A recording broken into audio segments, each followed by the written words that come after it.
Parliament ఎన్నికలు ముగిశాయి. ఈ పార్లమెంట్కి సంబంధించినటువంటి ఫలితాలు జూన్ 4వ తేదీన మనం చూడబోతా ఉన్నాం. భారతీయ జనతా పార్టీకి అనుకూలంగా తెలంగాణ యావత్తు ప్రజానీకం సానుకూలంగా స్పందించింది. మేము మొదటి నుంచి చెప్తున్నట్టుగా double digit సీట్స్లలో Bharatiya Janata party తెలంగాణలో విజయకేతనం ఎగరవేస్తుందని మేము మొదటి నుంచి విశ్వాసంతో ఉన్నాం. ఇప్పుడు కూడా అదే విశ్వాసంతో ఉన్నాం.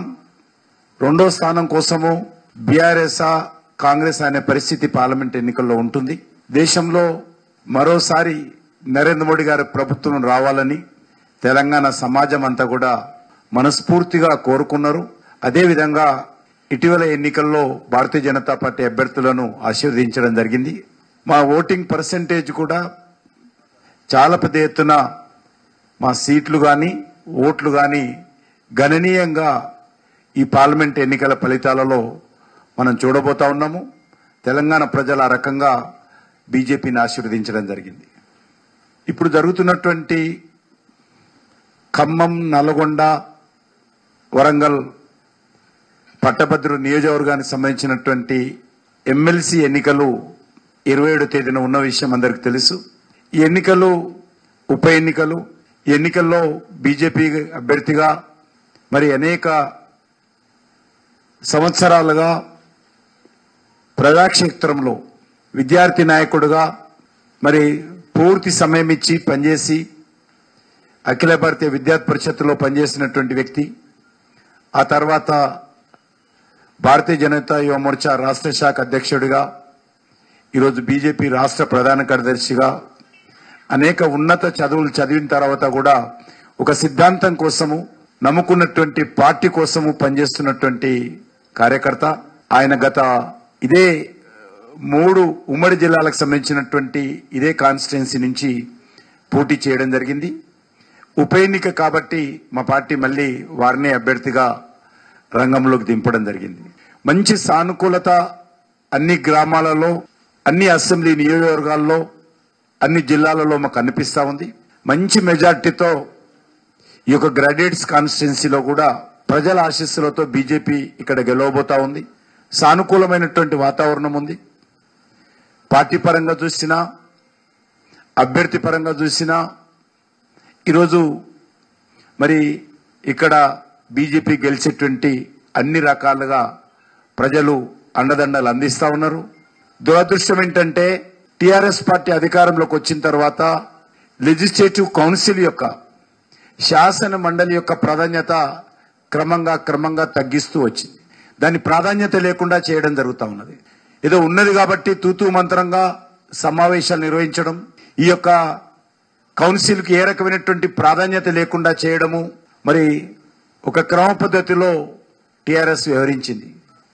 టీఆర్ఎస్ కాంగ్రెస్ పార్టీ ఈ 2 పార్టీలు 2 ఒకటి అని మేము పదే ఏదైతే చెప్తున్నామో దానికి ప్రధానమైనటువంటి సాక్ష్యము లెజిస్లేటివ్ కౌన్సిల్.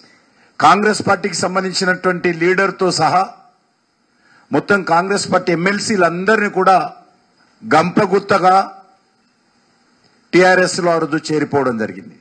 చివరకు ప్రతిపక్షం ఎవరంటే బీజేపీ అభ్యర్థి అయినటువంటి రామచంద్రరావు తప్ప ఇంకో అభ్యర్థి లేకుండా పోయింది. ఆ రకంగా లెజిస్లేటివ్ కౌన్సిల్ యొక్క ఇంపార్టెన్స్ తగ్గించారు.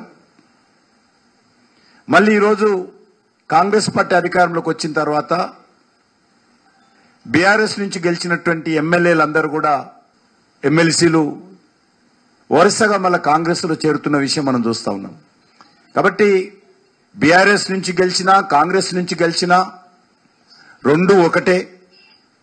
గతంలో రాజశేఖర రెడ్డి గారు ఉన్నప్పుడు ఏ రకంగానైతే బీఆర్ఎస్ సంబంధించినటువంటి ఎమ్మెల్యేలందరూ కూడా కాంగ్రెస్ లో చేరిన విషయం, మీ జిల్లాలో గెలిచినటువంటి చాలా మంది వైఎస్ఆర్సీపీ ఎమ్మెల్యేలు కూడా ఖమ్మం నుంచి కూడా ఏ రకంగా చేరారో మనం చూశాం. మళ్ళీ బీఆర్ఎస్ అధికారంలో రాగానే కాంగ్రెస్ ఎమ్మెల్యేలందరూ కూడా మళ్ళీ 19 మంది ఎమ్మెల్యేలు గెలిపిస్తే 12 మంది బీఆర్ఎస్ లో చేరడం జరిగింది. ఇప్పుడు చూస్తా ఉన్నాం ఈరోజు కూడా మళ్ళీ బీఆర్ఎస్ నుంచి గెలిచినటువంటి ఎమ్మెల్యేలు వరుసగా ఒకరి తర్వాత ఒకరు కాంగ్రెస్ లో చేరుతున్నారు. మొన్న సికింద్రాబాద్ కాన్స్టిట్యున్సీలో నేను పోటీ చేసిన దగ్గర ఒక బీఆర్ఎస్ ఎమ్మెల్యే ఇంకా శాసనసభ రికార్డులలో బీఆర్ఎస్ ఎమ్మెల్యే అని రికార్డులో ఉన్నది. ఆయన కాంగ్రెస్ గుర్తు మీద పోటీ చేస్తాడు. కనీసం ఎమ్మెల్యేకు రాజీనామా చేయకుండా పోటీ చేస్తాడు. దేశంలో ఇటువంటి పరిస్థితి ఎక్కడ కూడా లేదు. ఈ రకంగా రెండు పార్టీలు కూడా ఏ రకంగా వ్యవహరిస్తున్నారో మనం చూస్తా ఉన్నాం. అంతెందుకు మన ఖమ్మంలో కూడా లేక వరంగల్లో టీఆర్ఎస్ అభ్యర్థిగా ప్రకటించిన తర్వాత ఆమె మళ్ళీ ఎమ్మెల్యే కూతురు ఏ రకంగా కాంగ్రెస్ అభ్యర్థిగా పోటీ చేసిందో మనం చూస్తా ఉన్నాం. బీఫామ్ తీసుకున్న తర్వాత మళ్ళీ పోయి కాంగ్రెస్ అభ్యర్థిగా పోటీ చేసిన విషయం మనం చూస్తా ఉన్నాం. ఈ రెండు పార్టీలు కూడా ఏమాత్రం నైతిక విలువలు లేకుండా రాజ్యాంగాన్ని ప్రజాస్వామ్యాన్ని తూట్లు పొడుస్తూ ఈరోజు తెలంగాణలో రాజకీయాలను భ్రష్టు పట్టిస్తున్నటువంటి పరిస్థితి మనం చూస్తా ఉన్నాం.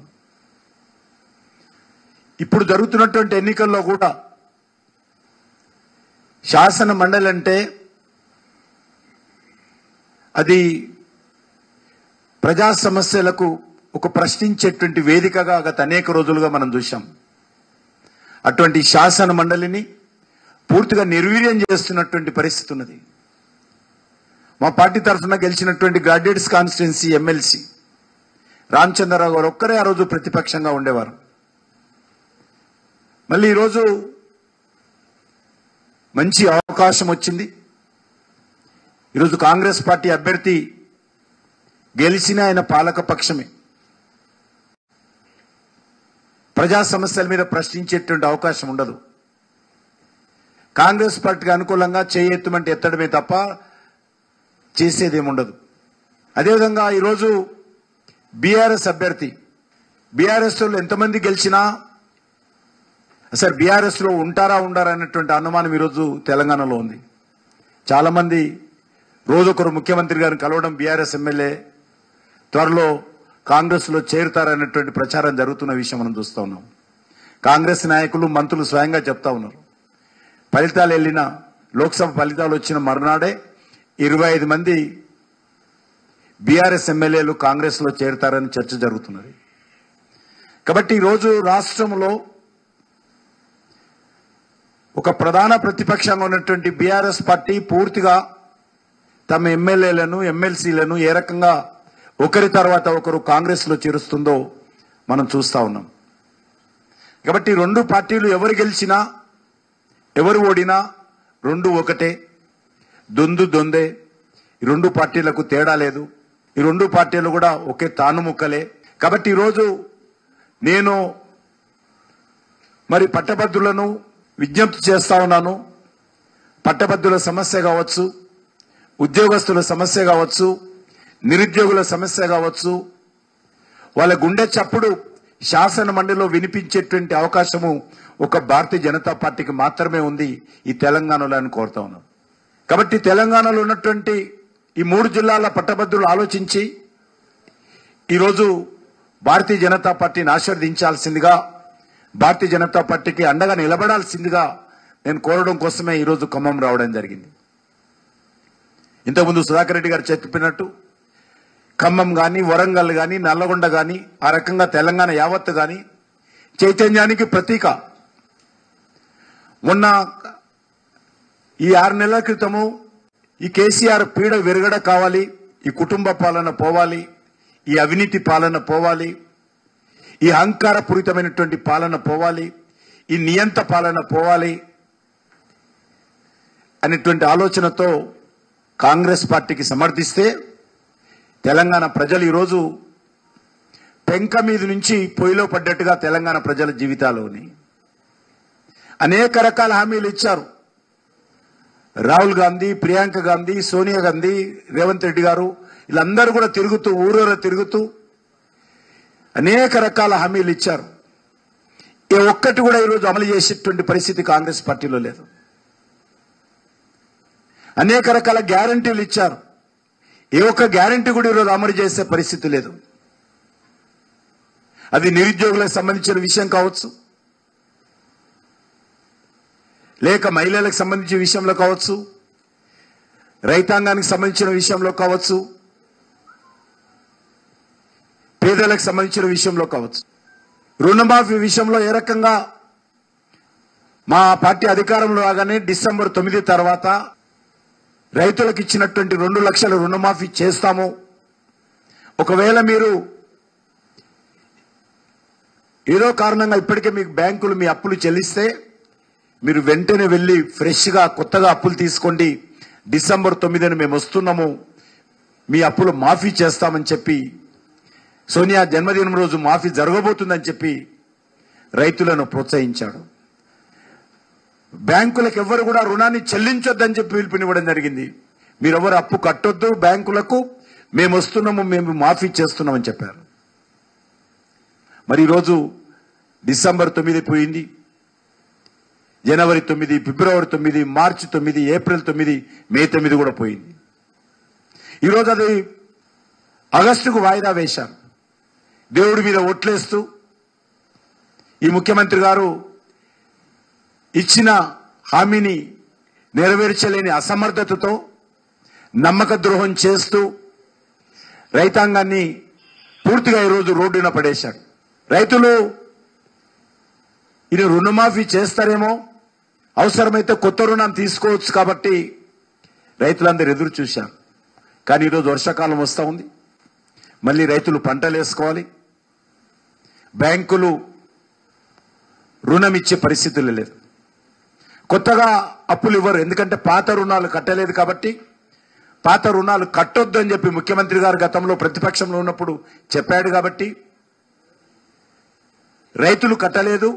ఈరోజు రైతులకు కొత్త రుణం వచ్చే అవకాశం లేదు. ఇప్పుడు రైతులు పంటల పెట్టుబడి, వ్యవసాయానికి పెట్టుబడి ఎక్కడి నుంచి తీసుకురావాలో ముఖ్యమంత్రి గారు చెప్పాల్సిన అవసరం ఉంది. మీరు ఆగస్టు వరకు ఈ 2 లక్షల రుణమాఫీ చేయమంటున్నారు. ఈ లోపలనే వ్యవసాయానికి పెట్టుబడి కావాలి, రైతుకు ఎక్కడి నుంచి తీసుకోవాలో మరి ఏ మాత్రం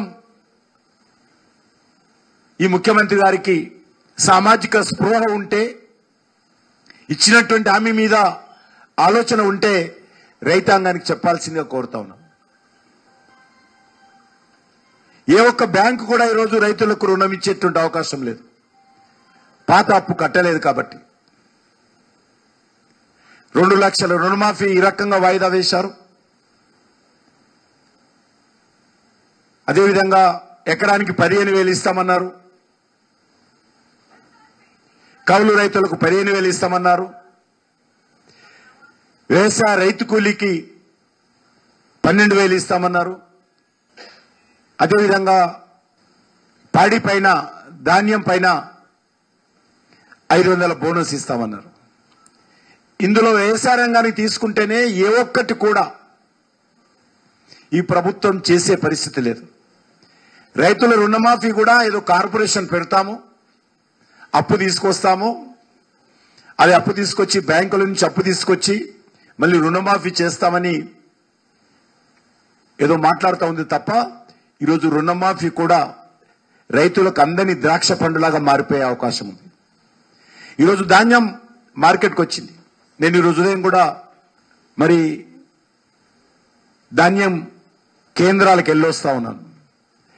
45 రోజులుగా రైతులు ఈ యొక్క మార్కెట్కి తెచ్చినప్పటికీ, ఐకేపీ సెంటర్స్కి తీసుకొచ్చినప్పటికీ కుప్పలు కుప్పలుగా పోశారు.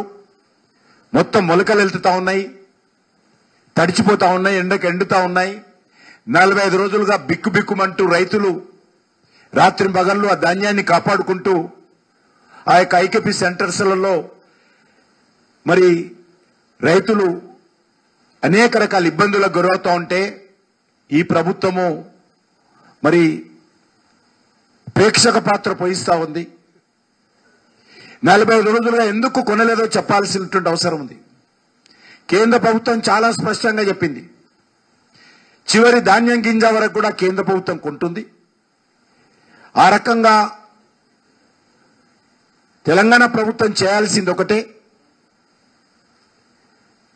రైస్ మిల్లర్ల ద్వారా బ్యాంకుల నుంచి డబ్బులు తీసుకొని ఈ రైతులు పండించినటువంటి ధాన్యాన్ని కొనుగోలు చేసి రైస్ మిల్లర్ల ద్వారా ఆడించి ఎఫ్సిఐకి పంపాలి. దీనికి ఖర్చు అయ్యేటువంటి ప్రతి న్యాయ పైసా కూడా కేంద్ర ప్రభుత్వం భరిస్తుంది. ఒక్క రూపాయి కూడా రాష్ట్ర ప్రభుత్వం భారం పడదు. ఈరోజు ఉద్యోగస్తులకు కూడా ఎవరైతే సివిల్ సప్లై ఉద్యోగస్తులకు కావాల్సినటువంటి మొత్తం కమిషన్ కూడా కేంద్ర ప్రభుత్వమే ఇస్తుంది. అయినప్పుడు నేను అడుగుతా ఉన్నాను రాష్ట్ర ప్రభుత్వాన్ని, మీకు వచ్చేటువంటి బాధ ఎందుకు 45 రోజులుగా మీరు ధాన్యం కొనుగోలేకపోతున్నారు? ఈరోజు మీరు ఇస్తానన్నటువంటి బోనస్ ఎందుకు ఇవ్వడం లేదో చెప్పాల్సినటువంటి అవసరం ఉంది. లేదు ఇప్పుడు ఇవ్వడము వచ్చే సీజన్కి ఇస్తాము. మొదటి తిరకాసు. రెండో తిరకాసు అసలుకే మోసం వచ్చే విధంగా మేము దొడ్డు బియ్యంకి ఏమో సన్న బియ్యంకే ఇస్తామని. తెలంగాణలో 80% రైతులు దొడ్డు బియ్యమే పండిస్తారు. ఈరోజు కొనడానికి కేంద్ర ప్రభుత్వం సిద్ధంగా ఉంది దొడ్డు బియ్యం. చివరి గింజ వరకు కూడా, బియ్యం గింజ వరకు కూడా మేము ఎఫ్సిఐ ద్వారా కొంటాం. ముందు గతంలో బాయిల్ రైస్ కొనుద్దనుకున్నాం, కానీ మేమందరం పోయి ప్రధానమంత్రి గారు చెప్పిన తర్వాత బాయిల్ రైస్ ఎంత ఉత్పత్తి అయినా కూడా అంత ఉత్పత్తి అయినటువంటి బాయిల్ రైస్ కూడా కొనాలని ప్రధానమంత్రి గారు తెలంగాణ నుంచి ఆదేశించడం జరిగింది. ఆ రకంగా ఈరోజు బాయిల్ రైస్ కూడా కొనడానికి ముందుకు వచ్చింది. ఆ రోజు ముఖ్యమంత్రి ఢిల్లీకి వచ్చి ధర్నా చేశాడు, బాయిల్ రైస్ కొంటలేరని చెప్పి. తెలంగాణ భవన్లో ఢిల్లీలో మంత్రులందరూ ధర్నా చేశారు, కేసీఆర్ కుటుంబ సభ్యులు వచ్చి ధర్నా చేశారు.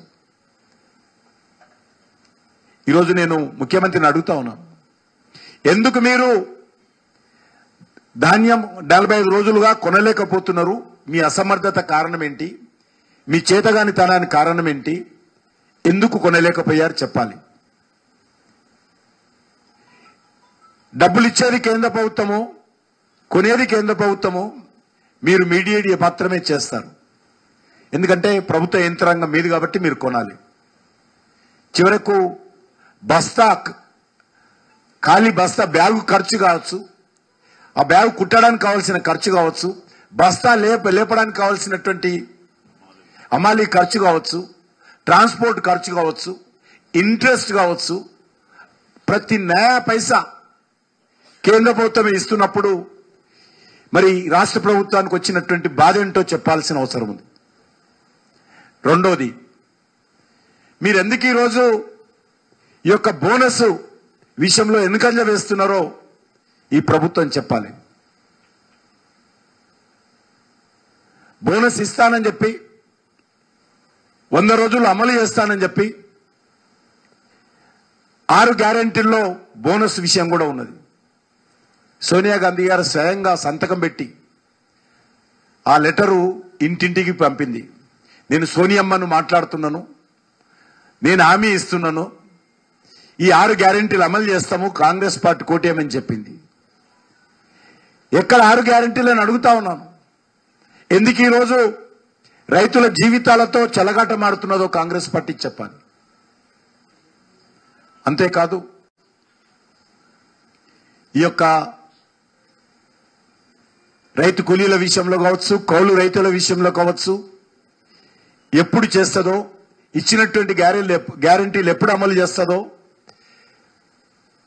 స్పష్టంగా చెప్పలేనటువంటి పరిస్థితుల్లో ఈ ప్రభుత్వం ఉంది. అందుకే నేను తెలంగాణ ప్రజలను కోరుతా ఉన్నాను, ముఖ్యంగా నిరుద్యోగ యువకులకు మేము 4000 నిరుద్యోగ భృతి ఇస్తాము అని ప్రకటించడం జరిగింది. ఈరోజు ఆ మాట ముఖ్యమంత్రి గారు లేవనెత్తారు. ఎప్పుడు కూడా కాంగ్రెస్ పార్టీ నాయకులు మాట్లాడారు, మంత్రులు మాట్లాడారు. ఏమైందని అడుగుతా ఉన్నాను. మీరు మాట ఇచ్చారు కదా ప్రజలకు, నిరుద్యోగ యువతకు 4000 నిరుద్యోగ భృతి ఇస్తామని చెప్పి ఓట్లు దండుకొని అధికారంలోకి వచ్చిన తర్వాత ఇటు రైతులకు, అటు నిరుద్యోగులకు, ఇటు మహిళలకు వెన్నుపోటు పొరుస్తున్నారు. మహిళలకు కూడా 2500 రూపాయలు నెలకి ఇస్తామని చెప్పారు. సోనియా గాంధీ స్వయంగా చెప్పింది, ప్రియాంక గాంధీ స్వయంగా చెప్పింది, రాహుల్ గాంధీ ఊరూరే చెప్పాడు. ముఖ్యమంత్రి చాలా లేచి మాట్లాడారు ఎలక్షన్స్ లో. ఈరోజు ఎక్కడ పోయిందని అడుగుతా ఉన్నాను ముఖ్యమంత్రిని. విద్యార్థులకు 5 లక్షల గ్యారంటీ కార్డు ఇస్తానని చెప్పాడు. అది కూడా ఈరోజు అతిగతి లేదు. అందుకే ఈ ప్రభుత్వాన్ని ప్రశ్నించేటువంటి గొంతుక కావాలి. ఈ ప్రభుత్వాన్ని నిలదీసేటువంటి శక్తి భారతీయ జనతా పార్టీ కావాలని నేను కోరుతా ఉన్నాను. ఖచ్చితంగా భారతీయ జనతా పార్టీ వచ్చేటువంటి 4.5 సంవత్సరాలు ప్రజల పక్షాన నిలబడతాము. ఎందుకంటే బీఆర్ఎస్ పార్టీకి భవిష్యత్తు లేదు. బీఆర్ఎస్ పార్టీ ఎమ్మెల్యేల పార్టీలో ఉండే పరిస్థితి లేదు. అసలు బీఆర్ఎస్ పార్టీకి ఓట్లు అడిగేటువంటి హక్కు కూడా లేదు. 6 నెలల క్రితం గెలిచినటువంటి ఎమ్మెల్యేలను కాపాడుకోలేనటువంటి బీఆర్ఎస్ పార్టీ ప్రజలు ఓట్లేసి ఈ రాష్ట్రంలో ప్రతిపక్షం కూడా ఉండాలి, పాలక పక్షంతో పాటు ప్రశ్నించే గొంతుక కూడా ఉండాలి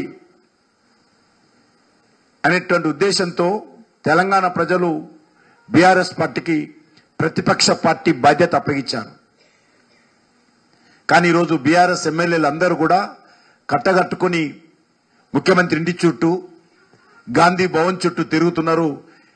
రేపు మాపో వాళ్ళందరూ కూడా